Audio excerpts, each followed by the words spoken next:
Bismillahirrahmanirrahim. Assalamualaikum warahmatullahi wabarakatuh. Selamat pagi adik-adik yang Bapak cintai, yang Bapak sayangi.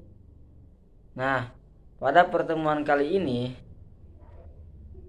kita akan membahas terkait dengan akhlak tercela. Nah, akhlak tercela yang kita bahas adalah putus asa. Nah, mendengar kata putus asa pasti sudah tidak asing lagi bagi adik-adik semuanya. Nah, kita akan membahas hal itu. Tetapi tunggu dulu. Sebelum pembelajaran ini dimulai, Bapak akan mengabsen terlebih dahulu. Jadi Bapak ingin tahu siapa yang belum hadir, siapa yang tidak hadir, atau siapa yang sakit, siapa yang izin. Bapak absen terlebih dahulu ya. Asep hadir. Junaidi hadir. Nisa hadir. Terus Jayadi hadir. Oh, ada. Kemana ini? Denny nggak ada. Oh, sakit. Ya, siap. Ya, lanjut ya ke materi. Nah, tadi kan Bapak sudah memberi gambaran apa yang akan dibahas gitu. Nah, sifat putus asa ini ada yang tahu gak? Apa itu sifat putus asa? Silakan, Asep. Ya, betul. Ada lagi yang mau bicara? Oh iya, Nisa. Ya, betul. Ya, yang dikatakan Nisa benar. Yang dikatakan Asep juga benar. Benar memang bahwa putus asa adalah sikap atau perilaku merasa bahwa dirinya telah gagal dalam meraih sesuatu tidak sesuai dengan harapan, tidak sesuai dengan cita-citanya, dan ia tidak mau berusaha lagi. Tidak mau berusaha untuk melanjutkan dan untuk mencoba apa yang belum tercapai, apa yang belum eh, bisa ia raih begitu. Nah, hidup ini memang bagaikan permainan. Sudah wajar. Pasti kadang pula ada yang gagal, kadang menang. Terus juga kadang kita bisa memenuhi apa yang menjadi harapan kita, kadang-kadang tidak. Nah, kita boleh gagal, kita boleh salah, boleh juga tertimpa musibah, namun kita tidak boleh menyerah dan berputus asa. Karena setiap kegagalan hendaknya kita jadikan cambuk untuk membangkitkan semangat baru, untuk menjadikan bahan pembelajaran bagi kehidupan selanjutnya begitu. Jangan larut di dalam kesedihan. Nah, intinya di dalam eh, sifat putus asa, sifat tercela putus asa ini pasti setiap orang pernah merasakan hal itu begitu. Tapi kita tidak boleh menyerah pada keterbatasan kita, pada kegagalan kita. Karena bagian daripada proses keberhasilan itu ada yang bisa langsung menuju sampai terhadap prosesnya, ada juga yang diuji terlebih dahulu begitu, dengan kegagalan terlebih dahulu. Seperti halnya kisah pengusaha sukses yang sekarang sudah memiliki harta banyak. Itu di dalam prosesnya tidak selamanya mulus. Pasti selalu pernah dia merasakan gagal, pernah merasakan bangkrut. Tetapi dia tidak larut dengan kesedihan begitu. Karena ia tidak larut di dalam kesedihan, ia terus melanjutkan perjuangannya. Ia terus belajar dari kegagalan, lalu memperbaiki apa yang harus diperbaiki begitu. Nah, apa saja Cih ciri-ciri daripada sifat putus asa? Ada yang tahu apa yang menjadi ciri-ciri orang itu berputus asa dalam hidupnya? Iya, sok ada yang mau memberikan pendapat begitu terkait dengan ciri-ciri orang-orang yang berputus asa, ciri-ciri orang yang galau kalau zaman sekarang ini. Sok silakan Jenny. Ya ya. Ya ya ya ya, betul betul betul. Benar-benar itu apa yang dikatakan Denny, bahwa salah satu ciri orang ini berputus asa, ia jadi tidak ada gairah hidup. Ia di dalam kehidupan sehari-harinya berleha-leha, malas-malasan setelah mengalami kegagalan dalam suatu usaha, ketika mengalami kegagalan ketika ia menempuh pendidikan, ketika ia berusaha, berwirausaha, ketika ia berdagang, ia melakukan gagal, ia tidak melanjutkan perjuangannya, diam saja, bermas-malasan, karena dia merasa bahwa lah percuma saya terus berdagang, saya terus belajar. Kalau di dalam konteks belajar, percuma orang belajar di SMP, di MI, belajar ke SMP, belajar ke SMK, merasa bahwa kok gak dapat apa-apa begitu. Nah, sebagai pencari ilmu sejati, kita tidak boleh berputus asa ketika menuntut ilmu. Begitupun orang-orang yang berdagang.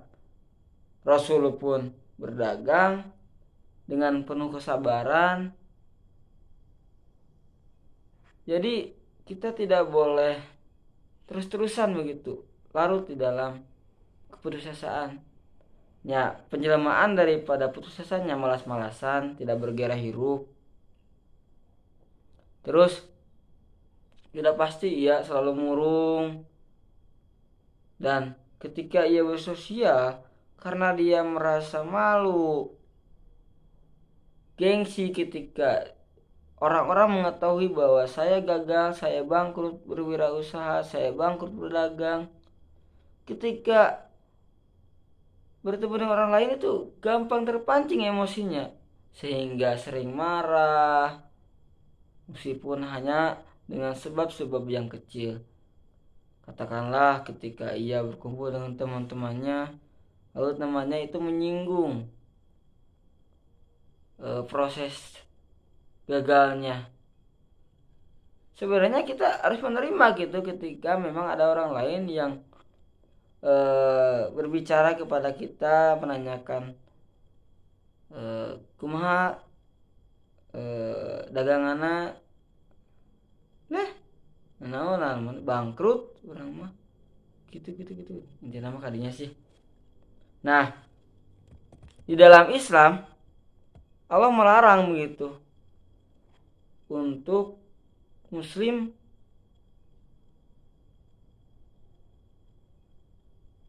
yang benar-benar beriman kepada Allah, bahwa di dalam Al-Quran pun Allah mengatakan ketika hadir suatu kesulitan, Allah akan hadirkan kemudahan begitu. Setelah ada kesulitan pasti ada kemudahan. Itu janji Allah. Jadi jangan khawatir begitu. Nah, di dalam Quran surat Yusuf ayat 87 ada contoh kisah Nabi Yusuf yang begini artinya. Wahai anak-anakku, pergilah kamu mencari berita tentang Yusuf dan saudaranya, dan jangan kamu berputus asa dari rahmat Allah. Sesungguhnya yang berputus asa dari rahmat Allah hanyalah orang-orang kafir. Jadi ketika kita memiliki sifat putus asa, maka kita telah kafir gitu. Nah, kita harus berusaha itu untuk menghilangkan sifat tercela ini begitu. Nah, meskipun di dalam Al-Quran ini sindiran kepada atau ya ditujukan kepada Nabi Yusuf, tapi kita bisa mengambil hikmah bahwa Allah itu tidak suka ketika orang-orang itu berputus asa. Nah, apa sih dampak negatif daripada putus asa? Yang pertama, bisa merugikan diri sendiri karena membuang-buang waktu dan energi. Yang kedua, bisa menjadi penghalang, susah mencapai kemajuan karena ia tidak berani berbuat dan khawatir akan mengalami kegagalan lagi. Nah, selain daripada kita rugi, kita sulit untuk maju, kita juga terkena dengan sifat kafir karena berputus asa dari rahmat Allah itu termasuk daripada sifat kafir. Nah, bagaimana cara menghindari diri dari sifat putus asa? Yang pertama, kita merenungi kegagalan orang lain sehingga bisa digunakan perbandingan dengan pengalaman pahit orang lain. Ketika kita mengalami kegagalan, lihat orang lain yang lebih banyak gagalnya daripada kita begitu. Terus yang selanjutnya, kita harus yakin kepada Allah Subhanahu wa taala bahwa Allah itu akan memberi jalan keluar setiap persoalan hidup yang kita hadapi. Nah, apabila kita yakin dan dekat dengan Allah, insya Allah gitu, kita akan terhindar daripada sifat putus asa yang akan merugikan diri kita begitu. Mungkin begitu. Sekian mungkin dari Bapak pembahasan terkait dengan putus asa begitu. Apa itu putus asa? Terus bagaimana ciri-cirinya? Terus dampak negatif apa yang kita dapatkan ketika kita terus larut di dalam kata putus asa. Terus bagaimana kita cara menghindarinya? Ya tadi disebutkan. Kita harus lebih lihat ke bawah gitu tah. Ketika kita melakukan kegagalan, masih banyak orang yang gagal banyak gitu tah, lebih daripada gagalnya kita. Kita harus terus berusaha dan kita harus yakin kepada Allah Subhanahu wa taala bahwa Allah itu akan memberikan jalan keluarnya begitu. Nah, Bapak sudah menyampaikan materi. Nah, barangkali adik-adik semuanya ada yang mau ditanyakan nih. Takutnya ada yang belum paham atau bingung. Terus bagaimana nih? Sok, ada yang mau bertanya tidak? Oh iya sok, gimana Nisa? Apa pertanyaannya? Ya ya, terima kasih sudah bertanya, Di. Nah, memang benar bahwa sifat putus asa ini sudah menjadi tontonan sehari-hari begitu. Hampir setiap orang itu pernah merasakan sifat putus asa begitu. Hampir. Kan tetapi karena kita umat muslim, kita harus berusaha gitu keluar daripada sifat putus asa itu. Nah, bagaimana caranya? Ya kita terus riadoh. Kita terus belajar, kita terus mengaji, kita terus memupuk keyakinan kita kepada Allah bahwa Allah itu akan membantu kita. Ya begitu kira-kira. Barangkali adik-adik ini mau ada yang eh, memberikan tanggapan atau bagaimana begitu, atau mau cerita terkait dengan pengalaman ketika adik-adik putus asa, terus bagaimana adik-adik eh, menghadapi permasalahan itu. Oh iya sok, Asep Asep. Iya iya iya. Siap. Mantap mantap. Nah, setelah beres kita melakukan pembelajaran, mudah-mudahan apa yang Bapak sampaikan, apa yang adik-adik tadi, apa yang adik-adik sampaikan melalui cerita pengalaman, ya semoga pertemuan kali ini bisa menambah rasa semangat adik-adik dalam belajar ataupun dalam menjalani kehidupan begitu. Sekian dari Bapak. Apabila sudah tidak ada yang mau ditanyakan, sekian. Alhamdulillahirrabbilalamin. Assalamualaikum warahmatullahi wabarakatuh.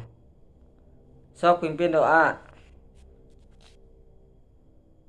Iya, KM.